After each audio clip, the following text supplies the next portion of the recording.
নমস্কার, আমি আপনাদের জয়দেব শাস্ত্রী। কামাখ্যা যোনিপীঠ কেন দেবীর মাথা নেই? তন্ত্রের আত্মরহস্য, নারী চেতনা ও প্রাকৃতিক দেবীত্বের অন্তর্জগৎ নিয়ে আজকে আলোচনা করব।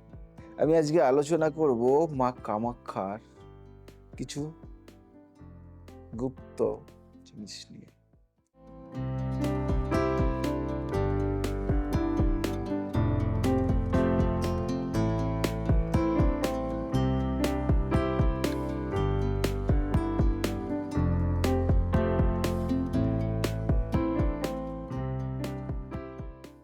আজকে আলোচনা করব একটা অদ্ভুত কিছু নিয়ে, এবং এই আলোচনায় আপনি আপনার চোখ সরাতে পারবেন না, আপনার কানে অন্য কিছু আসবে না, শুধু এই কথাগুলি আসবে। সব শক্তিপীঠেই দেবীর মূর্তি আছে। কারো হাতে অস্ত্র, কারো চোখে অগ্নিময়, কারো কণ্ঠে জপমালা। শুধু একটি জায়গায় নেই কোনো মূর্তি, নেই কোনো চেহারা, শুধু একটি যোনি রূপ, গুহ্য। আর তার মাঝখানে চিরতরল এক স্রোত। গুহ আর তার মাঝখানে চিরতরল এক স্রোত। এখানে প্রশ্ন ওঠে, কেন দেবীর মাথা নেই? কেন দেবীর মাথা নেই? কেন তাকে কল্পনায় নয়, বাস্তবে শুধু যোনি রূপে পূজা করা হয়? এই নিয়ে অনেকের প্রশ্ন থাকে। আমি আজকে আলোচনা করব। যদি শুনতে ভালো লাগে বা বুঝতে অসুবিধা হয়, আমাকে জানাবে। এই প্রশ্নের উত্তর শুধু ঐতিহাসিক নয়, তান্ত্রিক। এই উত্তর খোঁজা মানে নারী শক্তির উৎস পর্যন্ত যাওয়া, যেখানে মুখ নয় সৃষ্টি কথা বলে, যেখানে মুখ নয় সৃষ্টি কথা বলে। আজকে আলোচনা করব। তাই তোমরা যারা এই অনুষ্ঠানটি দেখছো, তারা কিন্তু চোখ সরাবে না এবং শেয়ার করো কিন্তু ভালো লাগলে। যোনি মানে অপবিত্র নয়, যোনি মানে সৃষ্টির দ্বার। যোনি মানে অপবিত্র নয়, যোনি মানে সৃষ্টির দ্বার। তন্ত্রমলে যোনি নয় কাম, যোনি হলো ব্রহ্মাণ্ডের মুখ। যেখানে শব্দ হয় না কিন্তু সৃষ্টি হয়, সেখানে যোনি ঈশ্বর। বুঝতে পারলে? মা, তাই তো মাদেরকে সম্মান করতে হয়, মাদেরকে প্রণাম করতে হয়। দেবীর মাথা নেই কারণ মাথা মানে বিচার, ইগো, ভাষা। আর তন্ত্র বলে দেবী বিচার করেন না, দেবী সৃষ্টি করেন। বুঝলে? এগুলি জানতে হবে, এগুলি বুঝতে হবে।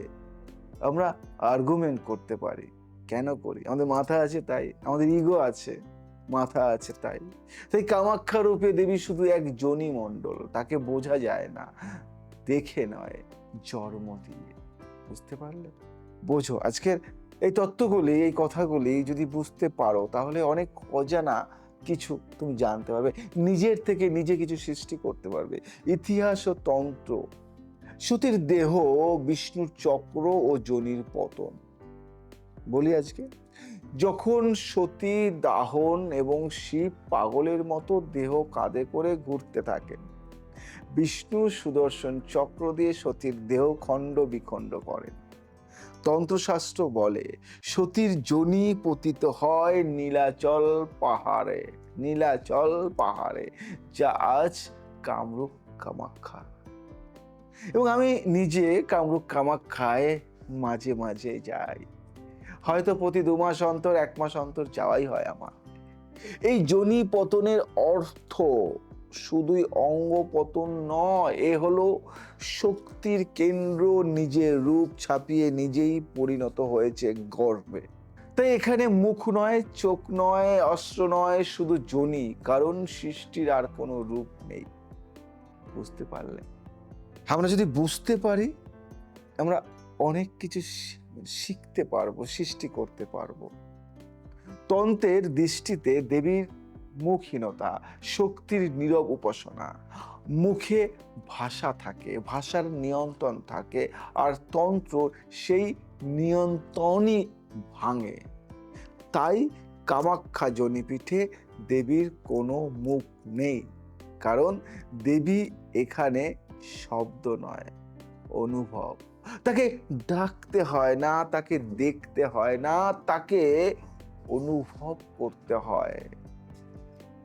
অনুভব করতে হয় রক্ত, রস ও রন্ধে। তন্ত্রে এই দেবী মূর্তির নয়, এটা এটা তাপমাত্র, অর্থাৎ একটি চেতনার নিরাকার, নিরাবরণ, নগ্ন উপস্থাপন। বুঝতে পারলে? মুখহীন শক্তি মানে সবাত্মক উপলব্ধি। দেবীর মুখ থাকলে আপনি তার দিকে তাকাতেন, ভালো করে বুঝবেন। দেবীর মুখ থাকলে আপনি তার দিকে তাকাতেন, কিন্তু যেহেতু মুখ নেই, চোখ নেই, তাই আপনাকে নিজের দিকে তাকাতে হয়, নিজের দিকে। এই অনুপস্থিতি তন্ত্রের সেরা শিক্ষা, তন্ত্রের সেরা শিক্ষা। তুমি আমাকে দেখতে চাইছো, নিজেকে দেখো। যাকে দেখলে কাম জন্মায়, ভালো করে বুঝো, যাকে দেখলে কাম জন্মায়, যাকে ছুলে প্রাণ কাঁপে, সেই আমি, সেই আমি তোমার ভেতরে, তোমার ভেতরে। জিনিসগুলি না উপলব্ধি করতে হয়, মন থেকে এই জিনিসগুলিকে বের করতে হয়। এই কারণে কামাখ্যা মুখহীন, তার যোনি রূপ সেই চেতনার প্রতীক, যেখানে পুরুষ ও নারী, রূপ ও রস, দেহ ও চেতনা সব একাকার, একাকার, একাকার। আজ বলি, মুখ না থাকাটা কেন দেবীর শ্রেষ্ঠ রূপ? বলো, মুখ না থাকাটা কেন দেবীর শ্রেষ্ঠ রূপ? মুখ থাকলে দেবী হতেন দেবতা, ভালো করে বুঝো। মুখ থাকলে দেবী হতেন দেবতা, হাত থাকলে হতেন শাস্তিকারী, ভালো করে বোঝো। হাত থাকলে হতেন শাস্তিকারী, অস্ত্র থাকলে হতেন যুদ্ধের প্রতীক। কিন্তু যোনি থাকলে তার মাধ্যমে জন্ম হয় শক্তি, মন, প্রেম, রক্ত, শব্দ, সব কিছুরই। তাই মুখহীন এই রূপই সবচেয়ে আদিম, গভীর ও সত্য। সত্য। আমাদের জন্ম কোথা থেকে হয়? যোনি থেকে হয়। যোনিকে পুজো করতে হয়, যোনিকে ভালোবাসতে হয়, তাই নাকি? কেন কামাখ্যার মাথা নেই? এটা শর্টে বলি, কারণ তুমি যাতে মুখ না দেখে হৃদয়ে শোনো, যাতে চোখ না মেলেও তাকে দেখতে পাও, যাতে দেবী হয়ে ওঠেন মূর্তি নয়, অভিজ্ঞতা। বুঝলে? আজকে এই প্রশ্নটা অনেকের মধ্যে ছিল, অনেকের মধ্যে। আমি কিন্তু সেই প্রশ্নটার উত্তর দিয়ে দিলাম। কামাখ্যার যোনি রূপ হলো সেই চূড়ান্ত শক্তি যা কোনো ভাষায় বন্দী নয়, শুধু আত্মা দিয়ে বোঝা যায়, যা আত্মা দিয়ে বোঝা যায়। তাই সবাইকে বলবো, যদি পারো তাহলে কামাখ্যা মায়ের মন্দির যোনি রূপটিকে দর্শন করে এসো।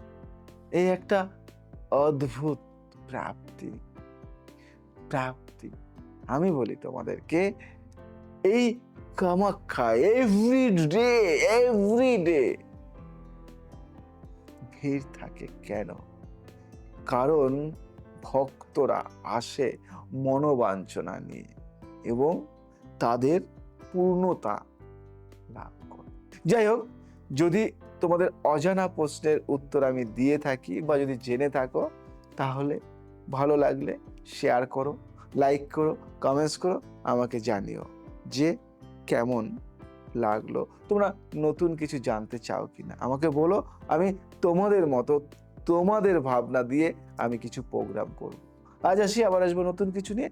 ভালো থাকো, সুখে থাকো, সবাইকে ভালো রাখো। জয় শ্রী ঠাকুর।